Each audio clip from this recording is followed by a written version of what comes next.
जी बेटा स्टार्ट करें।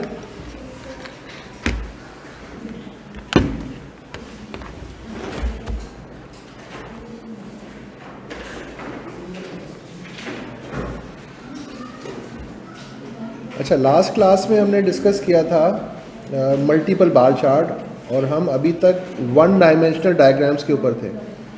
One dimensional diagrams में हमने सबसे पहले देखा था सिंपल बार चार्ट, फिर उसके बाद हमने देखा था multiple bar chart. Simple bar chart हम यूज़ कर रहे थे किसी एक कैरेक्टरिस्टिक को रिप्रेजेंट करने के लिए, और मल्टीपल बार चार्ट हम यूज़ करते थे एक से ज़्यादा कैरेक्टरिस्टिक्स को कंपेयर करके दिखाने के लिए। अच्छा, उसके बाद हमारे पास है कंपोनेंट बार चार्ट, या इस कंपोनेंट बार चार्ट का दूसरा नाम होता है सब डिवाइडेड और कंपोनेंट बार चार्ट। इसमें हम क्या करते हैं कि बिल्कुल बनता ऐसे ही है जैसे सिंपल बार चार्ट बनता है, बट फ़र्क ये होता है कि इसके अंदर हम कंपोनेंट्स बना देते हैं। यानी एक सिंपल बार चार्ट को, यानी एक सिंगल बार को कंपोनेंट्स में डिवाइड कर देते हैं और टोटल के अगेंस्ट उसको दिखा रहे होते हैं। ये हमारे पास एक एग्जांपल है जिसमें हमारे पास डिफरेंट क्रॉप्स हैं। कौन कौन सी है? वीट है, बार्ले है, ओट्स है। हमारे पास इनकी इंडिविजुअल फिगर्स भी हैं लाइक 34, 18 और 27, और इन सब का टोटल भी है यानी 79। तो हम क्या करेंगे, ईयर वाइज 91, 92, 93, 94 कितनी ईयर्स हैं? 4 ईयर्स हैं। तो हम क्या करेंगे, 4 बार्स बनाएंगे, ठीक है, और उन 4 बार्स को आगे कंपोनेंट्स में डिवाइड करेंगे। पहला कंपोनेंट होगा वीट का, दूसरा कंपोनेंट होगा बार्ले का, और तीसरा कंपोनेंट होगा ओट का। ये देखें बेटा, पहला बार है 1991, इसकी जो हाइट है वो है 79, और इस 79 को हमने 3 पार्ट्स में बेटा एसी की ऑप्शन अगर इससे ये होता है, ये ओरिएंट का, वो कौन सा, इसी को ऑन करना है, ये तो शायद ऑन है। बेटा किसी को बुला लोगे एसी ऑन करवाने के लिए?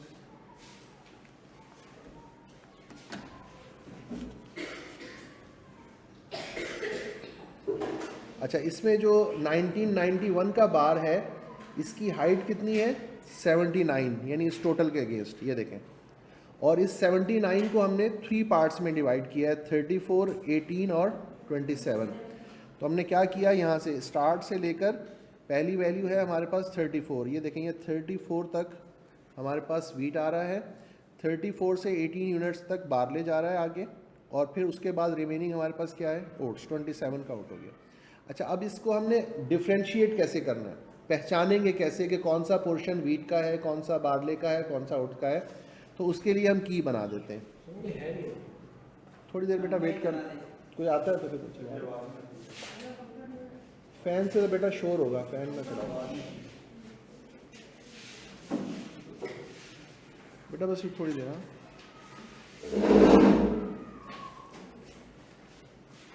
इसके लिए अगेन हम क्या करते हैं, की बना देते हैं, और उस की के अंदर हम कलर्स भी यूज़ कर सकते हैं और नाम भी लिख सकते हैं, कुछ भी यूज़ किया जा सकता है। की का मकसद सिर्फ ये है कि हम इसको डिफ्रेंशिएट कर सकें।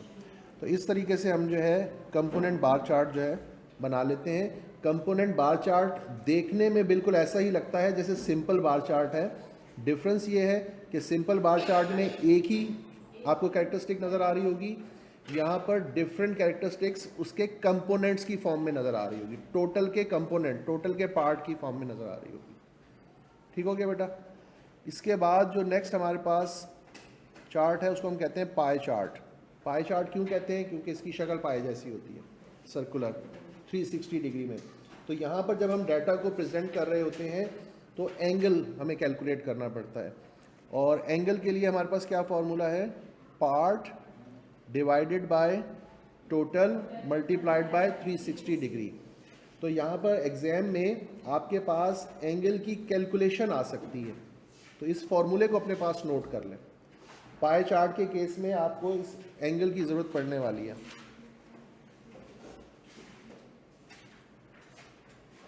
Component divided by total multiplied by 360।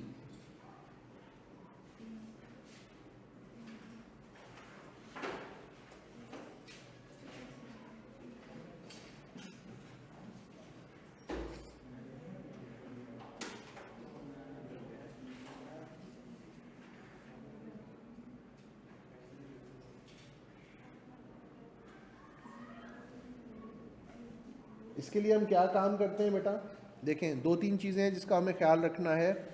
एक तो जो हमने सर्कल ड्रॉ करना है उसका रेडियस क्या होना चाहिए,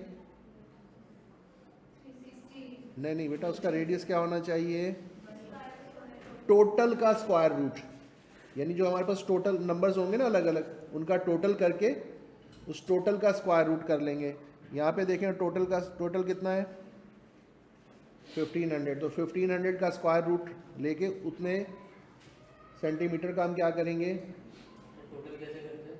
टोटल तो बेटा गिवन है ना आपके पास अलग अलग, 600, 100, 400, 100, 300, इन वैल्यूज़ का टोटल कर लेंगे। ये टोटल आ गया, इस टोटल का स्क्वायर रूट लेंगे तो कोई नंबर आ जाएगा आपके पास, उस नंबर को अकॉर्डिंगली हम स्केल करके उसका रेडियस बना देंगे। उतने रेडियस का सर्कल होना चाहिए। रेडियस समझते हैं? 1500 रेडियस का? नहीं 1500 के स्क्वायर रूट का, 1500 के स्क्वायर रूट लो, देखो क्या आएगा।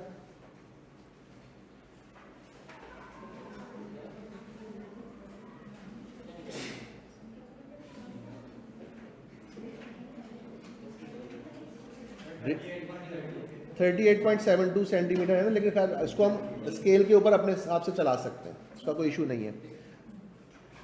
हमारे पास जो सर्कल होगा उसका रेडियस इतना होना चाहिए। रेडियस क्या होता है, सेंटर से लेके वो जो आपका सर्कल है उसके बॉर्डर तक का कोई भी डिस्टेंस, सेंटर से लेके वहाँ तक के डिस्टेंस को हम रेडियस कहते हैं। एक चीज़, दूसरी चीज़ ये बेटा कि ये जो टोटल एंगल है सर्कल का, इसका टोटल कितना बनना चाहिए, 360 डिग्री। तीसरी चीज़ जो आप देखेंगे, नॉर्मली हम जो एंगल्स बनाते हैं वो एंटी क्लॉकवाइज बनाते हैं। नॉर्मली आप क्लॉकवाइज भी बना सकते हैं, एंटी क्लॉकवाइज भी बना सकते हैं, लेकिन नॉर्मली हम क्या करते हैं।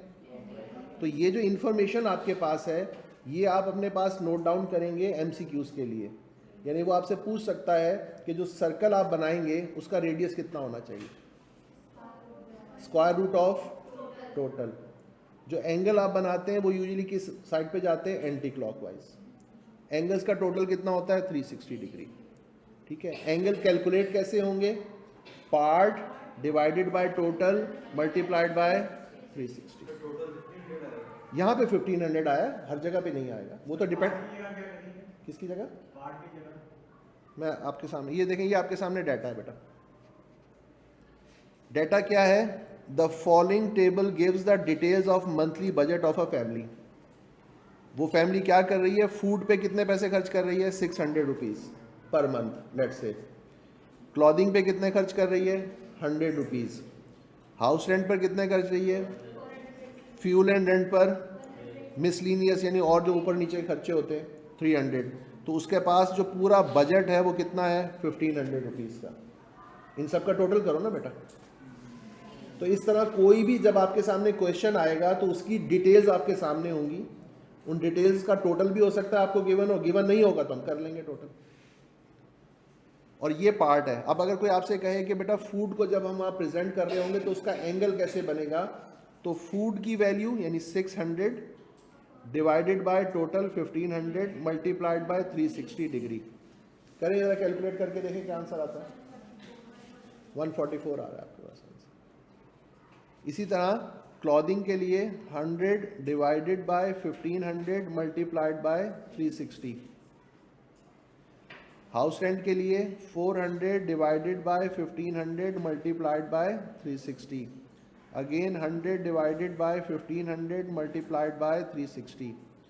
300 डिवाइडेड बाय 1500 मल्टीप्लाइड बाय 360। तो इस तरह से आपको ये एंगल्स मिल जाएंगे। एंगल्स मिल जाने के बाद आप क्या करेंगे, अपना एक स्टार्टिंग पॉइंट बनाएंगे। ये देखें उसने क्या किया है, ये सर्कल बनाया ना, तो इस वाली लाइन को उसने अपना स्टार्टिंग पॉइंट बना लिया। पहले एंगल की वैल्यू कितनी है, 144। तो बेटा ये देखो, ये जो एंगल है ना, ये वाला, ये 144 का है। प्रोटेक्टर से आप बनाते जाएंगे। प्रोटेक्टर का भी यूज़ किया है। प्रोटेक्टर के अंदर एक लाइन होती है जो आपकी बेस लाइन होती है, उसको मिलाना चाहिए। उसको मिलाने के बाद जो एंगल बन रहा होता है उसको टिक कर लेते हैं। आपको बनाना नहीं है, सिर्फ आपको आइडिया होना चाहिए कि बनता कैसे है, कौन कौन से स्टेप्स हैं। और मेन चीज़ें जो मैंने आपको बता दी हैं, कौन कौन से एंगल्स का टोटल कितना होना चाहिए, 360। रेडियस कितना होना चाहिए? टोटल का स्क्वायर रूट होना चाहिए। बनते कैसे हैं एंगल, क्लॉकवाइज या एंटी क्लॉकवाइज? ये 2-3 चीज़ें, मेन पॉइंट्स आपको ये याद रखने हैं। फिर हम इस लाइन को बेस बनाकर अगला जो 24 का एंगल है वो कैलकुलेट कर लेंगे। फिर इस नेक्स्ट लाइन को बेस बनाकर नेक्स्ट हाउस रेंट का, इसको बेस बनाकर नेक्स्ट, इसको बेस बनाकर नेक्स्ट। तो इस तरह से हम ये एंगल्स वहाँ पे कैलकुलेट कर लेते हैं। आपको किन चीज़ों को फोकस रखना है? जो मैंने 3-4 पॉइंट्स आपको बता दिए हैं। एंगल कैसे कैलकुलेट होगा? स्क्वायर रूट क्या, मतलब उसका रेडियस क्या होना चाहिए? ठीक है। बनेंगे कैसे? Anti clockwise. ठीक है। और ये आती किसके अंदर है? 1 डायमेंशनल में है। कौन सी डायग्राम्स में आती है? 1 डायमेंशनल डायग्राम्स में आती है। क्लियर हो गया पॉइंट? अच्छा, ये 1 डायमेंशनल डायग्राम में हमने पढ़ा simple bar chart, multiple bar chart, component bar chart, और फिर ये देखा हमने पाई चार्ट। ये सब के सब आ जाते हैं 1 डायमेंशनल डायग्राम्स के अंदर। इसके बाद अब हम देखने जा रहे हैं 2 डायमेंशनल डायग्राम्स, या जिनको हम कहते हैं एरिया डायग्राम्स। 2 डायमेंशनल या फिर, और इसमें सबसे पहले हम देखने जा रहे हैं हिस्टोग्राम। हिस्टोग्राम की डेफिनेशन लिख लें अपने पास। बेटा ये एंगल जो है ना, हम इसलिए बनाते हैं ताकि हम इंडिविजुअल फिगर्स को एक सर्कल में जब आपने दिखाना हो ना बेटा, तो फिर एंगल्स की फॉर्म में दिखाएंगे ना। महरोज, वैल्यूज़ को जब आप एक सर्कल की फॉर्म में दिखाएंगे तो फिर आपको एंगल्स में कन्वर्ट करना पड़ता है कि ये वैल्यू कितने एंगल के अगेंस्ट आ रही है हमें। हिस्टोग्राम क्या चीज़ है बेटा? 2 डायमेंशनल डायग्राम के अंदर आती है। हिस्टोग्राम होता क्या है? Histogram is a graph of frequency distribution. अगर हम किसी फ्रीक्वेंसी डिस्ट्रीब्यूशन को ग्राफ कर दें तो हमें क्या मिलेगा? हिस्टोग्राम मिलेगा। ठीक है। हिस्टोग्राम की डेफिनेशन में क्या लिखोगे? Is a graph of frequency distribution.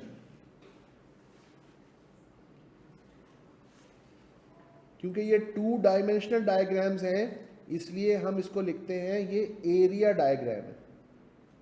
क्या है ये? एरिया डायग्राम है, क्योंकि इसमें हाइट और विड्थ दोनों को कंसीडर किया जाएगा। 1 डायमेंशनल डायग्राम्स में हम एक एक्सिस पर स्केल करते थे और दूसरे एक्सिस पर लेबल्स होते थे। यहाँ पर दोनों एक्सिस पर स्केल होगा, यहाँ पर दोनों एक्सिस पर स्केल होगा। सबसे पहले हिस्टोग्राम पे चलते हैं। हिस्टोग्राम का कोई डाटा ले लेते हैं। हमने एक डाटा बनाया था, आपको अगर याद हो, मार्क्स वाला, याद है?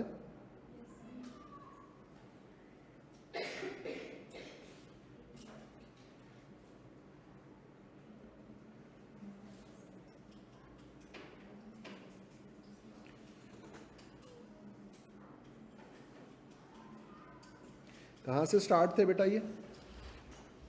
10 to 19, 20 to 29, 30 to 39, 49, 50 to 59, 60 to 69, 70 to, और उसके बाद इसकी फ्रीक्वेंसी भी थी आपके पास, कितनी थी? 2, 4, 7, 10, 16, 8 and 3।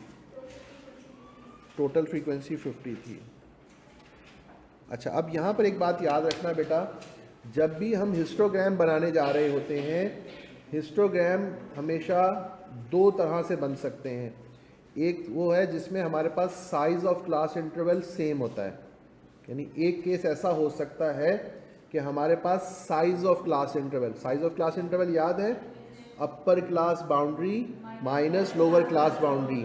तो अगर वो पूरे फ्रीक्वेंसी डिस्ट्रीब्यूशन में सेम हो तो फिर अलग तरीके से बनेगा, और अगर size of class interval different हो तो फिर डिफरेंट तरीके से बनेगा। हम दोनों को बनाकर यहाँ पे देख रहे हैं ताकि एक दफ़ा आपके हाथ से ये गुजर जाए। पहला जो हम हिस्टोग्राम बनाने जा रहे हैं ये है हिस्टोग्राम, किसके लिए? Equal size of class interval,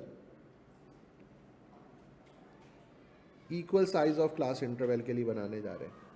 अच्छा, दूसरी बात जो आपको याद रखनी है, हिस्टोग्राम हमेशा बनता है क्लास बाउंड्रीज से।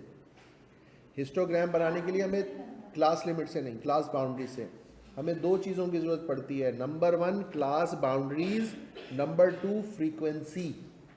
नंबर 1 क्लास बाउंड्रीज, नंबर 2 यहाँ पर अगर आप चेक करें तो हमारे पास क्लास लिमिट्स हैं, तो हम क्या करेंगे, इसको क्लास बाउंड्रीज में कन्वर्ट कर लेंगे। अच्छा, क्लास बाउंड्रीज हमने डिस्कस किया था, हमें मालूम है कि क्लास बाउंड्री होती है फर्स्ट क्लास की अपर लिमिट और सेकंड क्लास की लोअर लिमिट का सिंपल एवरेज, यानी उसको हम क्या करेंगे, ऐड करके डिवाइड बाय 2 करते जाएंगे।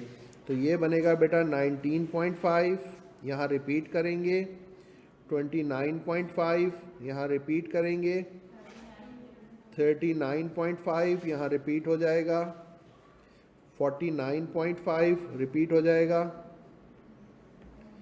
59.5 रिपीट हो जाएगा, 69.5 यहाँ रिपीट हो जाएगा, और अब है 79 और 10।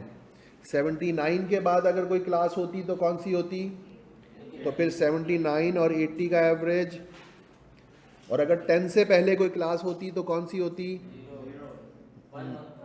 बेटा 0 से 9 होती ना, तो 9 और 10 का एवरेज 9.5। तो अब हमें क्या मिल गई, क्लास बाउंड्रीज मिल गई। अच्छा, अब जब ये क्लास बाउंड्रीज मिल गई तो अगला काम ये है कि हमने ये चेक करना है कि यहाँ पे size of class interval same है या डिफरेंट है। तो आप यहाँ पर क्लास साइज या क्लास विड्थ फाइंड आउट कर लें। सेम केस आ रहा है 10, चेक करें, सब जगह पे 10 है। Upper class boundary minus lower class boundary, यानी 19.5 माइनस 9.5, 29.5 माइनस 19.5, चेक कर लें सब जगह पे सेम है।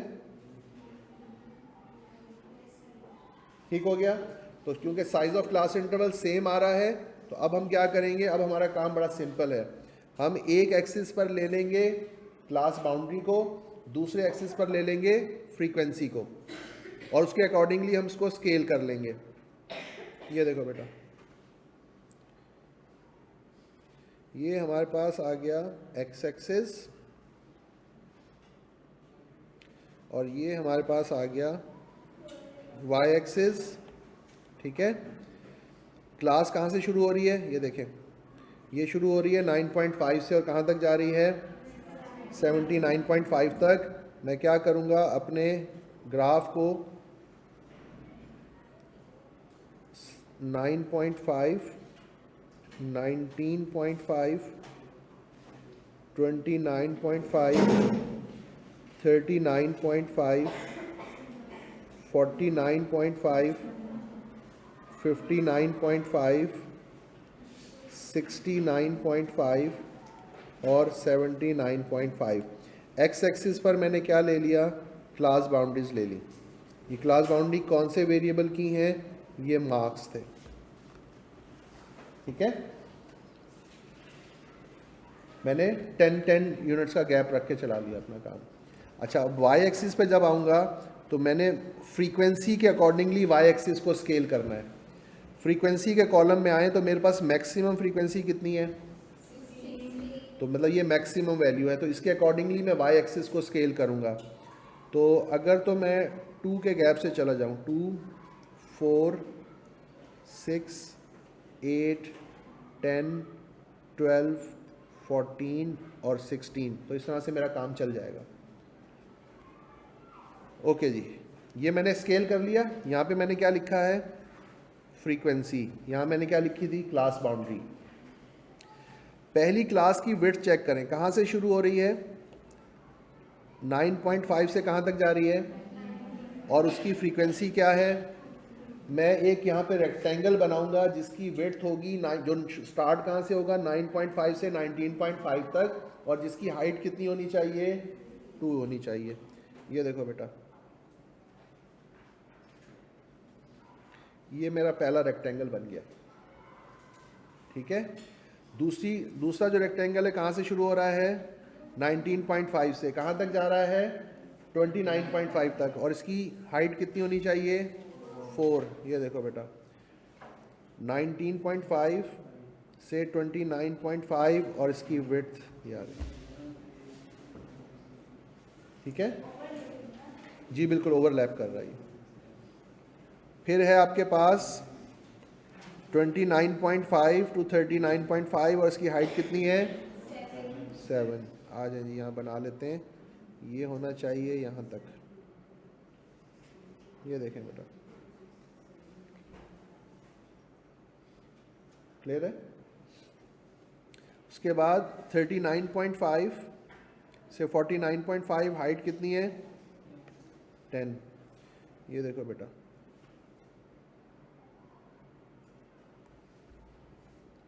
नेक्स्ट हाइट कितनी है, बोलो कितनी है बेटा, 16। चलो जी, ये आ गई 16।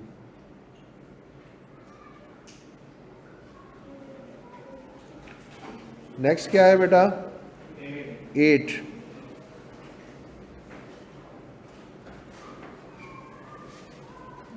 और नेक्स्ट क्या है, 3। ये आपके सामने एक हिस्टोग्राम बनकर आ गया है।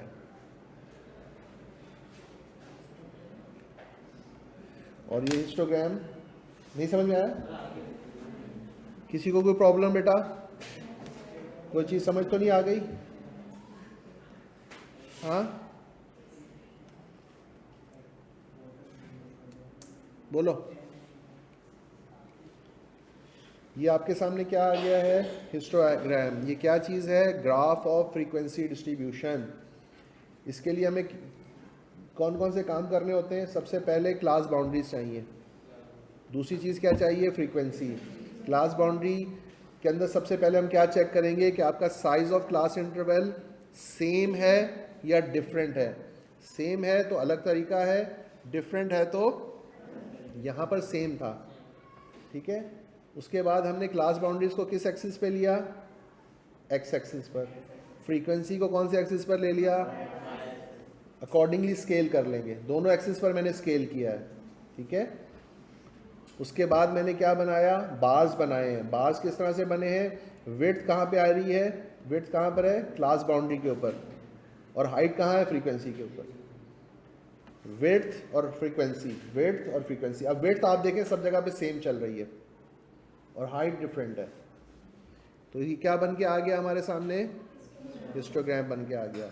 हिस्टोग्राम हमें बताता क्या है, हिस्टोग्राम हमें बताता है shape of the frequency distribution.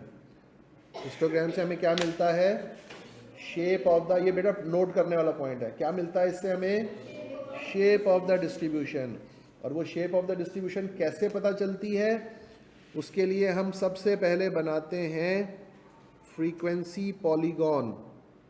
क्या बनाते हैं, फ्रीक्वेंसी पॉलीगॉन। फ्रीक्वेंसी पॉलीगॉन कैसे मिलेगा उसको ज़रा देख लें एक दफ़ा। सबसे पहला काम आपने ये करना है कि आपने मिड पॉइंट्स आइडेंटिफाई करने हैं। क्या करने हैं, आइडेंटिफाई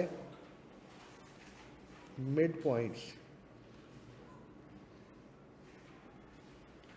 तो पहला मिड पॉइंट कहाँ मिलेगा बेटा, 9.5 और 19.5 के दरमियान मिलेगा ना।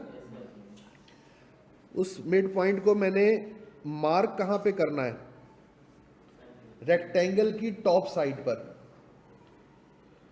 मिड पॉइंट को किस जगह पे मार्क करना है, रेक्टेंगल की टॉप साइड पर।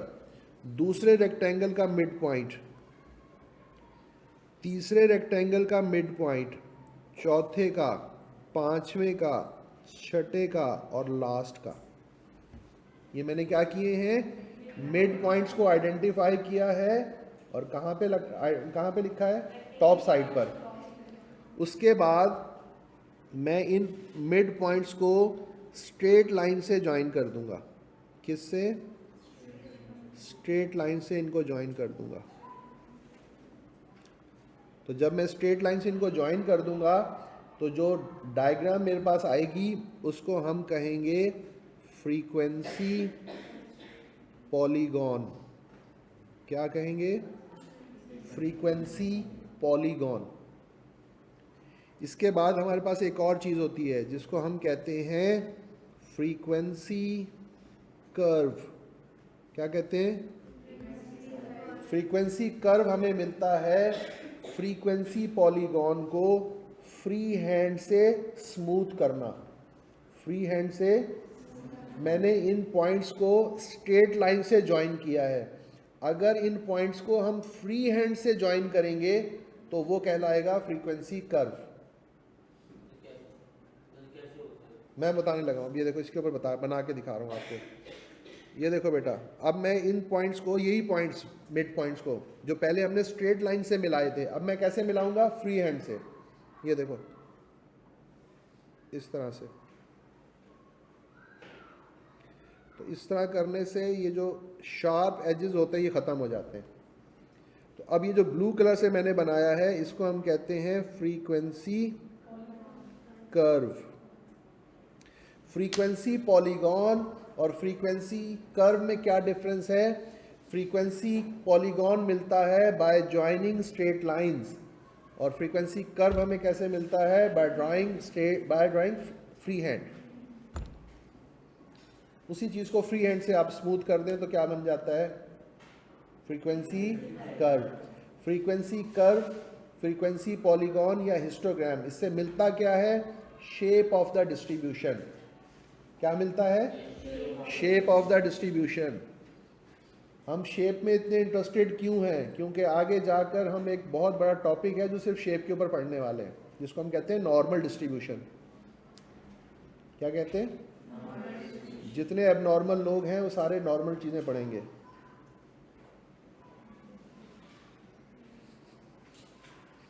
Normal distribution.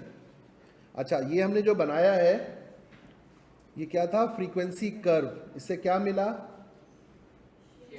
Shape of the distribution. और अब हम शेप ऑफ द डिस्ट्रीब्यूशंस कौन कौन सी हो सकती हैं वो मैं आपके सामने बनाने जा रहा हूं। Number 1, U shaped. नंबर 1 कैसी हो सकती है?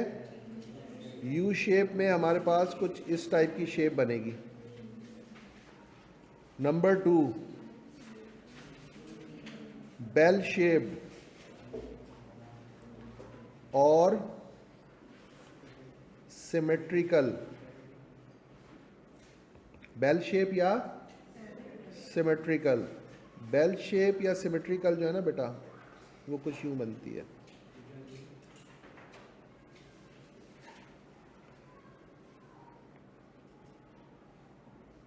इस तरह से। इसको हम कहते हैं बेल शेप।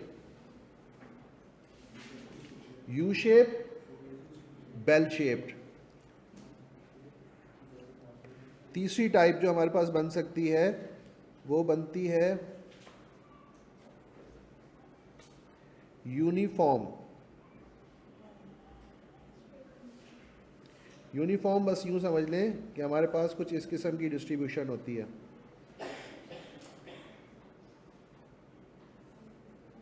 बिल्कुल ऐसे स्ट्रेट आ रही होती है लाइन। नेक्स्ट है हमारे पास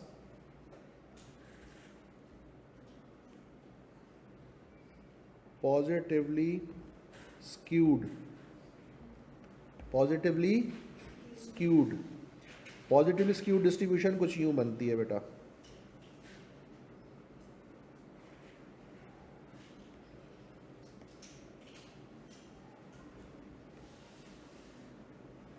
ये देखो, उसमें राइट टेल लॉन्गर होगी और लेफ्ट टेल शॉर्टर होगी। राइट टेल लॉन्गर होगी और लेफ्ट टेल शॉर्टर होगी। उसको हम कहेंगे पॉजिटिवली स्क्यूड। और फिर हमारे पास आएगी नेगेटिवली स्क्यूड। नेगेटिवली स्क्यूड में हमारे पास लेफ्ट टेल लॉन्गर होगी और राइट टेल शॉर्टर होगी। ये शेप्स हमारे सामने बनकर आएंगी, अभी दिखाता हूँ आपको। 2 डायमेंशनल ऐसे है बेटा ये अदीना कि इसमें एक्स एक्सिस पर भी स्केल है और वाई एक्सिस पर भी स्केल है, दोनों पे स्केलिंग है। यानी यहाँ पर हम एक्स एक्सिस और वाई एक्सिस दोनों को जब स्केल करते हैं तो उससे हमारा एरिया बन जाता है ना, लेंथ इंटू विड्थ। ये सारी शेप्स हमें कैसे मिलती हैं? फ्रीक्वेंसी कर्व से। फ्रीक्वेंसी कर्व कैसे बनता है? फ्रीक्वेंसी पॉलीगॉन को स्मूथ करने से। फ्रीक्वेंसी पॉलीगॉन हमें कैसे मिलता है? 2 तरीके से मिल सकता है। पहला तरीका कि हम हिस्टोग्राम के मिड जो रेक्टेंगल्स के मिड पॉइंट्स को ज्वाइन कर दें, या डायरेक्टली मिड पॉइंट्स को, रेक्टेंगल ना बनाएं, डायरेक्टली मिड पॉइंट्स को ज्वाइन कर दें। ठीक है, ये देखो बेटा, ये आपके सामने कुछ डायग्राम्स आ गई हैं, ये देखो। ये आपके सामने एक हिस्टोग्राम बना हुआ आ रहा है, और इस हिस्टोग्राम को देखें किस टाइप की शेप बनती नजर आ रही है? U shape. कैसे पता चला? ये जितने भी रेक्टेंगल्स थे, इन रेक्टेंगल्स के मिड पॉइंट्स को हमने टॉप साइड पे आइडेंटिफाई किया और फिर उनको हमने फ्री हैंड से स्मूथ जब किया तो फ्रीक्वेंसी कर्व मिला। बस वो यू शेप में आ जाता है। थोड़ा बहुत जब फ्री हैंड से स्मूथ करेंगे तो उस शेप में आ जाएगा। अच्छा, अब ये जो यू शेप्ड होती है कर्व, फ्रीक्वेंसी कर्व, इसकी क्या कैरेक्टरिस्टिक्स होती हैं? आप एक चीज़ नोटिस करें बेटा कि कोई भी जो रेक्टेंगल है उसकी जो हाइट है ना, हाइट वो फ्रीक्वेंसी की वजह से नज़र आ रही है। यानी अगर ये पहले वाला रेक्टेंगल देखें तो इसकी फ्रीक्वेंसी ज़्यादा है, दूसरे वाले रेक्टेंगल की फ्रीक्वेंसी कम है। तो आप ये देखें सबसे ज़्यादा फ्रीक्वेंसी आपको कहाँ मिल रही है? साइड्स में मिल रही है। और सबसे कम फ्रीक्वेंसी कहाँ मिल रही है? तो यू शेप जो फ्रीक्वेंसी कर्व होता है आपके पास, उसमें आपको मैक्सिमम फ्रीक्वेंसी मिलेगी कॉर्नर्स में और मिनिमम फ्रीक्वेंसी मिलेगी सेंटर में। ये कैरेक्टरिस्टिक है, और यही वो पूछ सकता है आपसे कि यू शेप कर्व के अंदर मैक्सिमम फ्रीक्वेंसी कहाँ मिलती है और मिनिमम फ्रीक्वेंसी कहाँ मिलती है। जी बेटा, उसका अपोजिट होगा।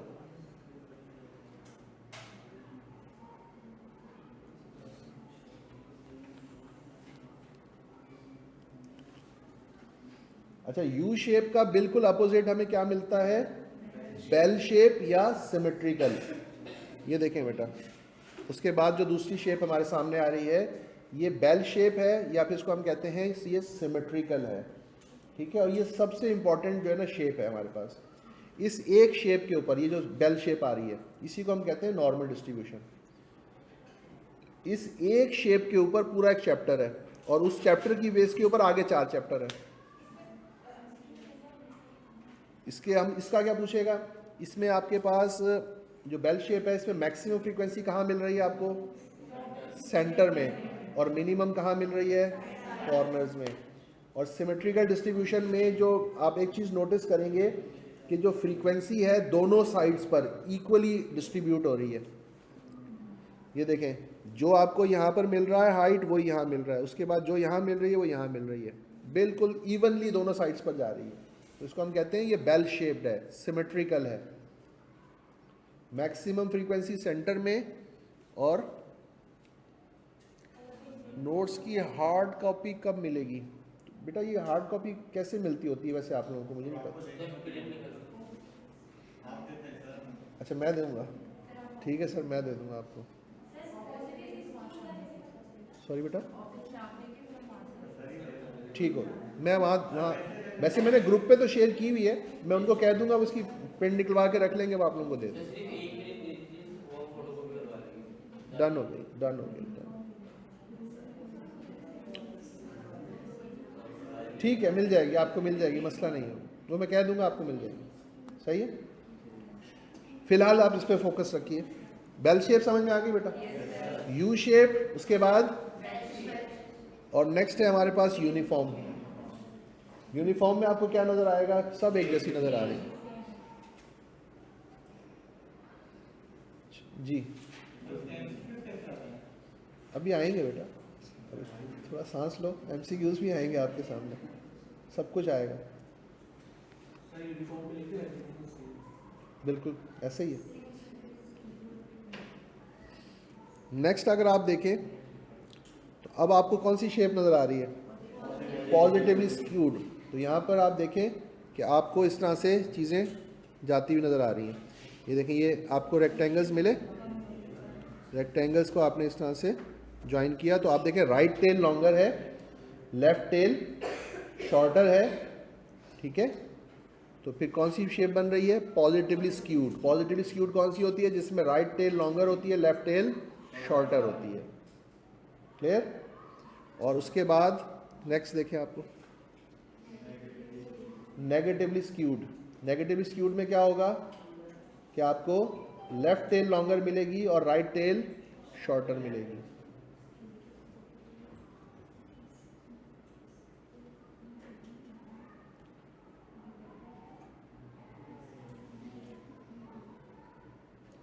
हाँ जी, क्लियर है बेटा?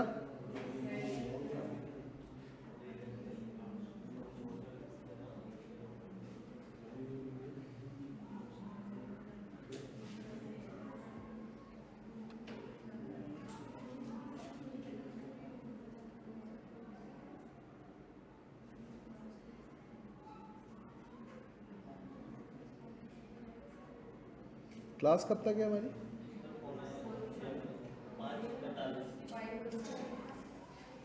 5:45 या 4:45?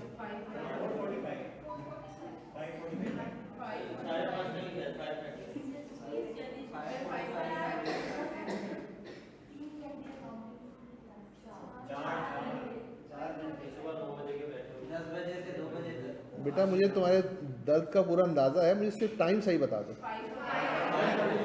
डन, कर लेंगे कुछ ना कुछ।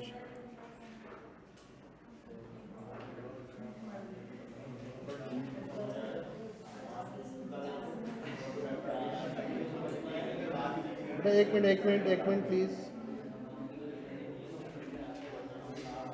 ओके, यहाँ तक बेटा हम लोग क्लियर हैं? हमें फ्रीक्वेंसी कर्व समझ में आ गया, फ्रीक्वेंसी पॉलीगॉन समझ में आ गया। ओके, अब ज़रा यहाँ देखें, यहाँ पर भी उसने इसको एक्सप्लेन किया हुआ है। फ्रीक्वेंसी कर्व क्या है? Gives us shape of the frequency distribution. कहता है frequency curve is a curve that is obtained by joining the top mid points of all rectangles of a histogram using a free hand. Using a The only difference between a frequency curve and a frequency polygon is that frequency polygon is drawn by joining midpoints by a straight line, whereas frequency curve is drawn by a smooth hand. बस इतना ही difference है दोनों में, काम दोनों एक ही करते हैं। क्या? Shape of the distribution. ठीक हो गया? अच्छा, अब उससे पहले, आगे चलने से पहले मैं आपको अब एक हिस्टोग्राम बना के दिखाऊंगा जो कि unequal size of class interval का होगा। उसको कैसे बनाना है वो बनाते हैं और फिर आगे चलते हैं। उसके लिए ज़रा एक मिनट मैं पहले आपके लिए वो निकाल लूँ।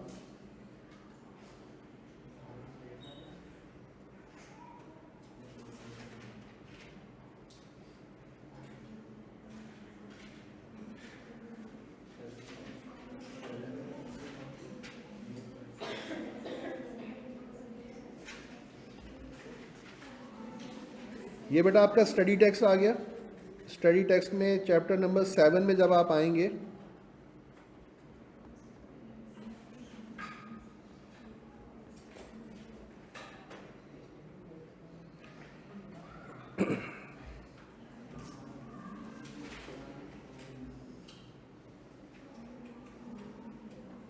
ये देखें, यहाँ से स्टार्ट हो रहा है ना graphical representation of data, chapter number 7 में। ये बार चार्ट्स हमने डिस्कस कर लिए। अब हम जा रहे हैं हिस्टोग्राम पे। यहाँ देखें, ये हिस्टोग्राम है। Histogram is a graph of group frequency distribution. और ये देखें, पहली चीज़, when the class intervals are same, ये हमने कर लिया काम, ठीक है। और अब हम बनाने जा रहे हैं when the class intervals are not same.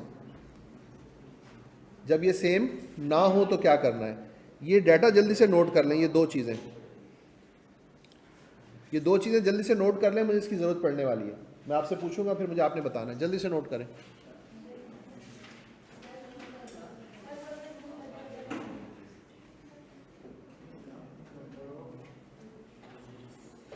अब सही है बेटा?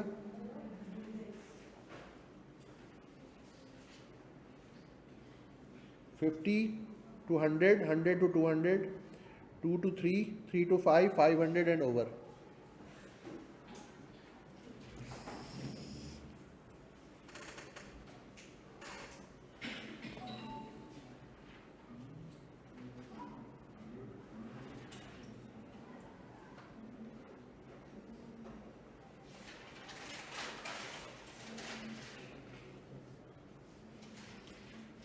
और उसके बाद आपने ये सॉरी 15, ये क्लास इंटरवल नहीं, फ्रीक्वेंसी नोट कीजिएगा, सॉरी। यानी ये दो कॉलम चाहिए मुझे। नंबर ऑफ इनवाइसेस वाला कॉलम चाहिए फ्रीक्वेंसी का, और नंबर ऑफ विजिट्स वाला चाहिए।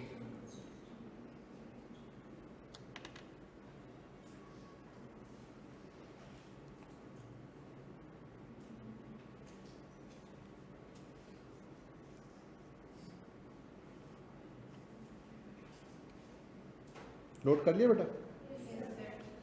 चलो,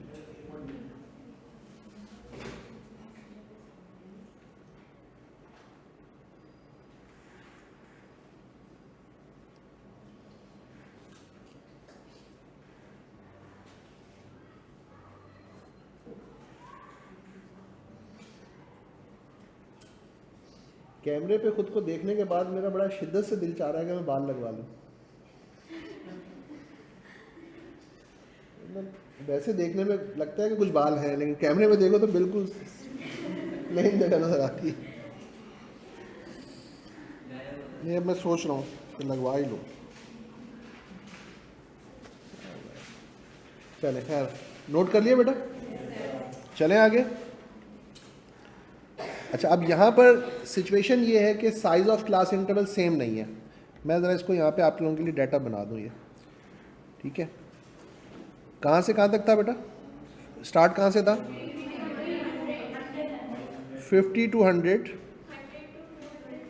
100 से 200, 300, 300 to 500। अच्छा देखें, और उसके बाद इसकी फ्रीक्वेंसी भी बता दें ज़रा। 5,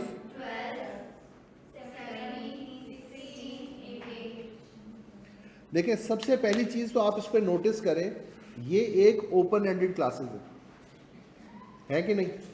लास्ट वाली ओपन एंड है ना? हमने ये कहा था कि जब ओपन एंडेड क्लासेस हो तो उनको क्लोज करना होता है, और क्लोज करने का क्या तरीका था? एक आदमी बोले, कौन बोलना चाहता है? डिफरेंस निकाल के उसका ऊपर कितना होता है? किसका डिफरेंस? लास्ट क्लास को अगर क्लोज करना है तो उससे पहले वाली क्लास का डिफरेंस। तो इससे पहले वाली क्लास का डिफरेंस कितना है? तो वही हम यहाँ पे ले लेंगे, तो इसका मतलब है इसको 700 कर लेंगे। ये समझ में आया हमने 700 कैसे लिया? देखें, लास्ट क्लास ओपन एंडेड है, हमने इसको क्लोज करना है, तो लास्ट क्लास को क्लोज करने के लिए इससे पहले वाली क्लास का डिफरेंस देखेंगे कितना है, उतना ही डिफरेंस हम इसके लिए ले लेंगे। ठीक हो गया? अच्छा, अब यहां पर हम क्लास विड्थ फाइंड आउट कर लेंगे। क्लास विड्थ हमें कैसे मिलेगी? अपर class boundary minus lower class boundary. क्या यहां पे क्लास बाउंड्रीज हैं? ये क्लास बाउंड्रीज हैं। कैसे पता चला? क्योंकि गैप नहीं है, क्योंकि गैप। तो फिर 100 माइनस 50,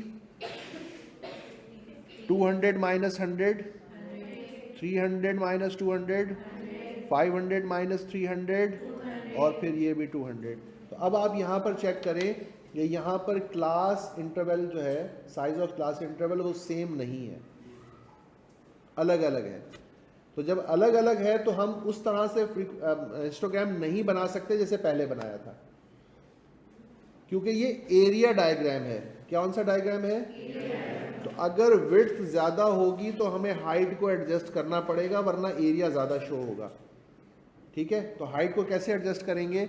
उसके लिए हम यहाँ पे एक फॉर्मूला लिखते हैं, वो है minimum class size divided by class size multiplied by frequency. इसको हम कहते हैं एडजस्टेड फ्रीक्वेंसी। एडजस्टेड फ्रीक्वेंसी क्या कहते हैं बेटा इसको? एडजस्टेड फ्रीक्वेंसी, यानी अब हम फ्रीक्वेंसी को एडजस्ट करने लगे हैं। अब यहाँ पे हमने क्या फॉर्मूला बनाया है? फॉर्मूला ये है कि minimum class size divided by class size multiplied by 100। क्योंकि हमारे पास क्लास साइज यहाँ पर 3 तरह के आए हैं, एक है 50, एक है 100, एक है 200।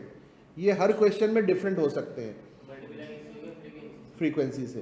तो यहाँ पर 3 तरह के आए हैं, हो सकता है किसी क्वेश्चन में 4 आ जाए, किसी क्वेश्चन में 2 आ जाए, अलग अलग। हमने यहाँ पे फॉर्मूला ये बनाया बेटा कि जो हमारे पास क्लास साइज हैं उनमें से सबसे मिनिमम वाले को स्टैंडर्ड बना लिया हमने। क्या कर लिया? तो अब देखें, फॉर्मूला है मिनिमम क्लास साइज, वो है ये। और जब मैं फर्स्ट क्लास के लिए निकाल रहा हूँ तो क्लास साइज भी यही होगा। तो बेटा यही मिनिमम है, यही क्लास साइज है, और फ्रीक्वेंसी है 5, यानी ये मेरा आंसर आ जाएगा 5। ठीक हो गया? आगे चलते हैं। मिनिमम साइज है 50, क्लास साइज है 100 और फ्रीक्वेंसी है 12। तो अब आप देखो 6 आ जाएगा आंसर, चेक करो। 50 डिवाइड बाय 100 मल्टीप्लाइड बाय 12। नहीं समझ में आया? 6 आ गया। यानी आप आगे चलते हैं। 50 divided by class size 100 multiplied by frequency 17, 8.5। Check करो।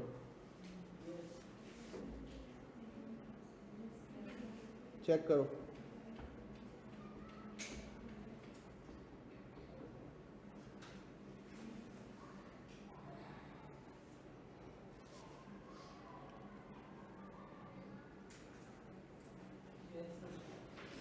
अच्छा, नेक्स्ट देखें। मिनिमम है 50, क्लास साइज है 200 मल्टीप्लाइड बाय 16, आंसर आ जाएगा 4। नेक्स्ट देखें। 50 divided by 200 multiplied by 8 equals to 2। Check करो। अच्छा, अब हम बेसिकली कर क्या रहे हैं? जरा एक चीज़ पे आप गौर करें, थोड़ी देर के लिए रुक के ज़रा देखें इसकी तरफ, स्क्रीन की तरफ बेटा।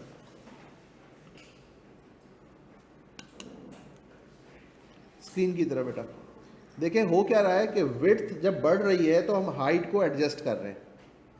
अच्छा, हमने स्टैंडर्ड बनाया है मिनिमम को। मिनिमम कितना है? 50। हमारे पास 3 तरह के क्लास साइज हैं, 50 है, 100 है और 200 है। अच्छा, दूसरे वाले केस में देखें, 50 से जब 100 हुआ तो कितना इंक्रीज हुआ? डबल हो गया ना। 50 से 100 क्या हुआ? तो हमने हाइट को हाफ कर दिया, फ्रीक्वेंसी को हाफ कर दिया। देखें 12 से 6 हो गई। यहाँ पे देखें विड्थ कितनी है? डबल हुई, तो फ्रीक्वेंसी को हमने हाफ कर दिया। विड्थ को डबल किया, फ्रीक्वेंसी को हाफ कर दिया। समझ में आ रही बात? यहाँ देखें विड्थ डबल हो रही है, फ्रीक्वेंसी हाफ हो रही है। यहाँ देखें फ्रीक्वेंसी विड्थ जो है वो 4 टाइम्स जा रही है।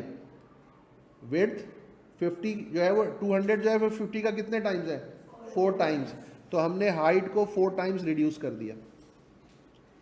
दूसरी फ्रीक्वेंसी है हमारा। दूसरी कौन सी बेटा? ये जो हमने निकाली है, ये चीज़ नहीं ये 5, 6, 8.5 ये भी है, लेकिन इसको हम कहते हैं एडजस्टेड फ्रीक्वेंसी। इसको हम कहते हैं एडजस्टेड फ्रीक्वेंसी। ये आपको कैलकुलेशन समझ में आ गई? ओके, अब है इसको प्लॉट करने का मसला। अब हम इसको प्लॉट करेंगे। देखें बेटा, हमारे पास कहाँ से शुरू हो रही है, कहाँ तक जा रही है? ओके, तो अब ज़रा एक्स एक्सिस के ऊपर हम ये चीज़ें लिख लेते हैं पहले तो। स्केल यूज़ कर लेते हैं अपना।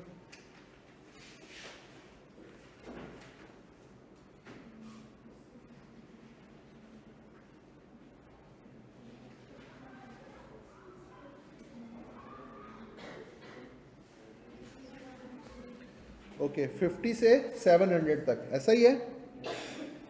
ओके, अगर मैं इसको यहाँ लिखूँ 100 या इसको लिखूँ 50, ये 100, 150, 200, 250, 300, 350, 400, 450, 500, 550, 600, 650 और 700। एक्स एक्सिस को स्केल कर लिया हमने। अच्छा, अब वाई एक्सिस पर जब हम आएंगे तो वाई एक्सिस पर हम इसको स्केल करेंगे। अब इसको नहीं यूज़ करना हमने, अब हमने इसको यूज़ करना है, एडजस्टेड फ्रीक्वेंसी को। अब किसको यूज़ करना है? और एडजस्टेड फ्रीक्वेंसी की मैक्सिमम वैल्यू कितनी है? तो 8.5 के अकॉर्डिंगली स्केल करेंगे उसको। ये देखो बेटा, तो अगर मैं इसको कहता हूँ 2, ये हो गई 4, ये हो गया 6, ये हो गया 8 और ये हो जाएगी 10। ठीक है। अच्छा, अब ज़रा एक चीज़ का ख्याल रखना बेटा, और वो ये है कि पहला जो डिफरेंस है हमारे पास वो कहाँ से कहाँ तक है? विड्थ 50 से, और उसकी हाइट कितनी है? 50 से 100 और हाइट हो जाएगी 5। ये देखो बेटा, ये 50 से 100, ये 50, ये 100 और हाइट हो गई 5। बन गया पहला रेक्टेंगल। अगली वैल्यू पे आए, कहाँ से कहाँ तक है? 100 से, और इसकी हाइट कितनी है? 6 है। तो बेटा ये देखो, ये हो गया 600 और ये हो गया 200।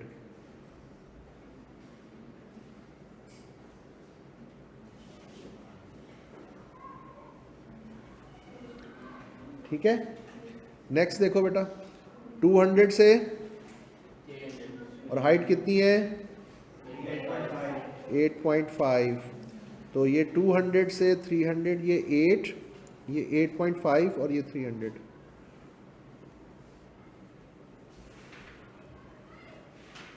नेक्स्ट बेटा, कहाँ से कहाँ तक है? 300 से 500 और हाइट कितनी है? 4। ये देखो बेटा, ये 300, ये 4 और ये 500। नेक्स्ट है 500 टू 700 और हाइट कितनी है? 2। ये देखो बेटा,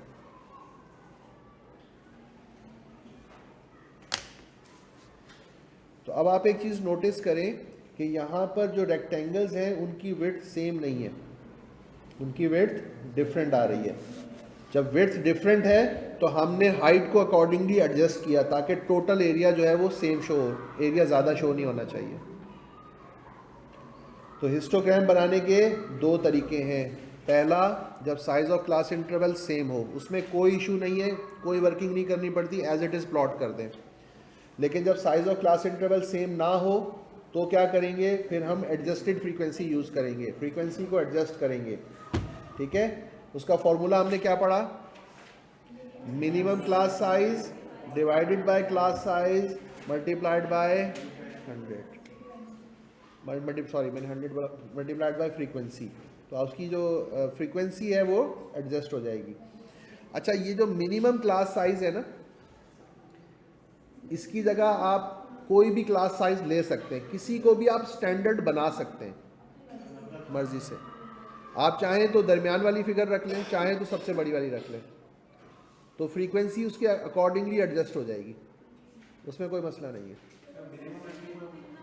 कोई इशू नहीं है। यानी आप बेटा आप कोई भी ले सकते हैं, मैंने कहा बनाते वक्त किसी को भी स्टैंडर्ड बनाया जा सकता है। नॉर्मली अब उन्होंने क्या कहा, यूनिफॉर्मिटी रखने के लिए मिनिमम रख दिया, जिस ताकि सभी उसी से बना लें, लेकिन आप इसके अलावा भी यूज़ कर सकते हैं। ये मेरा पॉइंट है बताने का। तो ये चीज़ क्लियर हो गई, बनाना आ गया, हमें समझ में आ गया। अब इससे अकॉर्डिंगली हमारे कुछ पॉइंट्स हैं जिसको हमें जहन में रखना है।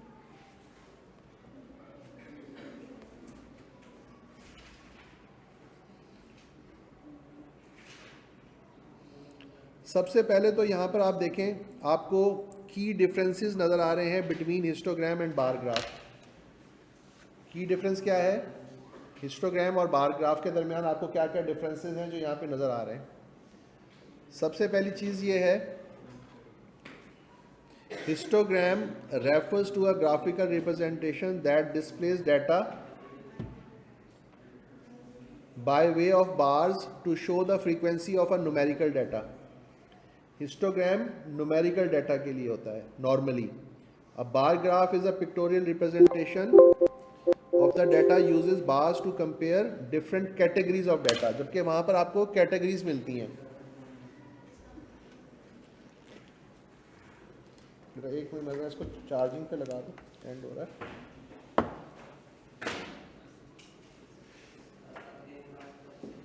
जी बेटा, बस 5-10 मिनट दे दो बेटा, ये बात पूरी कर लो ना, आधी बात दरमियान में छोड़ नहीं सकता ना। अब तुम लोगों ने माँ बाप को सताया इतना है कि तुम सीए करने आ गए हो, तो मैं क्या कर सकता हूँ। जिसने माँ बाप को सताया वो सीए करने आया, तो फिर सुबह से लेकर शाम तक क्लास ही पढ़ता है और फिर सर से कहा तो सर प्लीज़ जाने दें, क्या करें। कोई बात नहीं बेटा,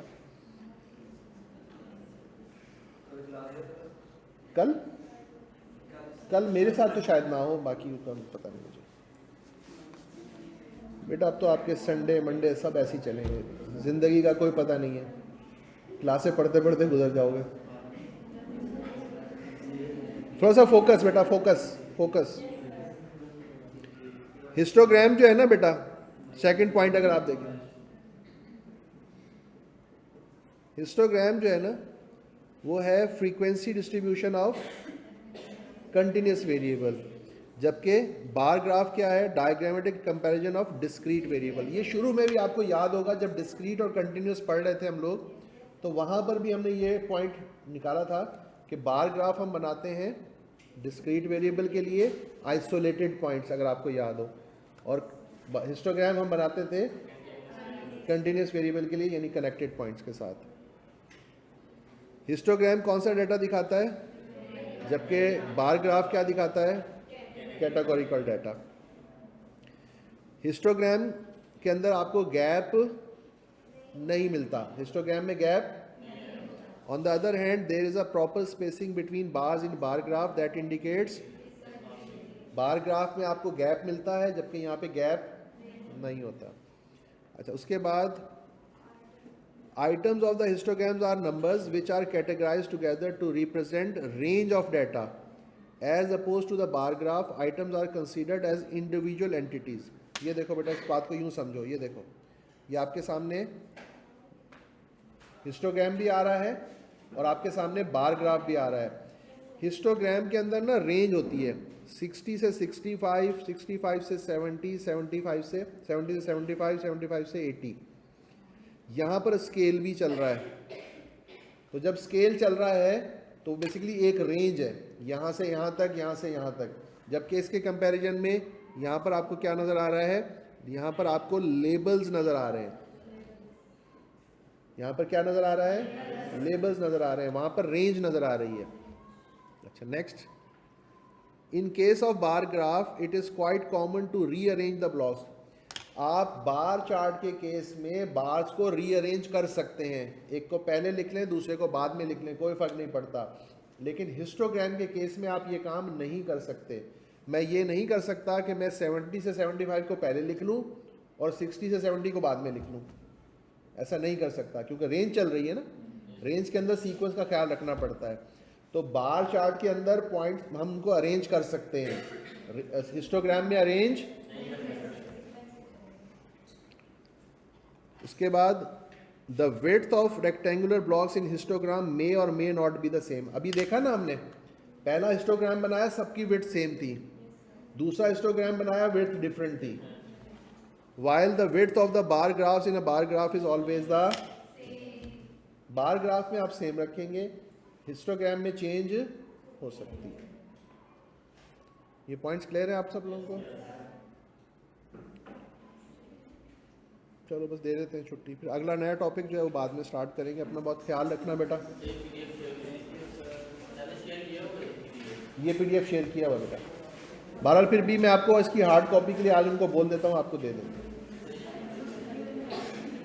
ठीक है? चलें, अपना बहुत ख्याल रखिएगा बेटा। अल्लाह हाफिज़।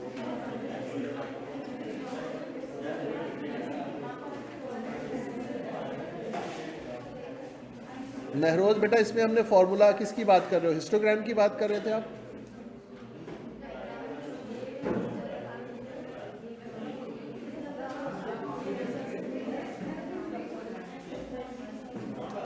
बेटा हिस्टोग्राम की बात कर रहे हो महरोज?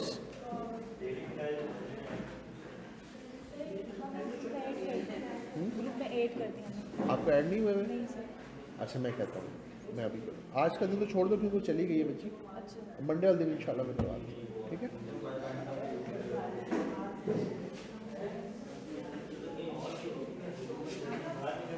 चले नेक्स्ट क्लास में इंशाल्लाह।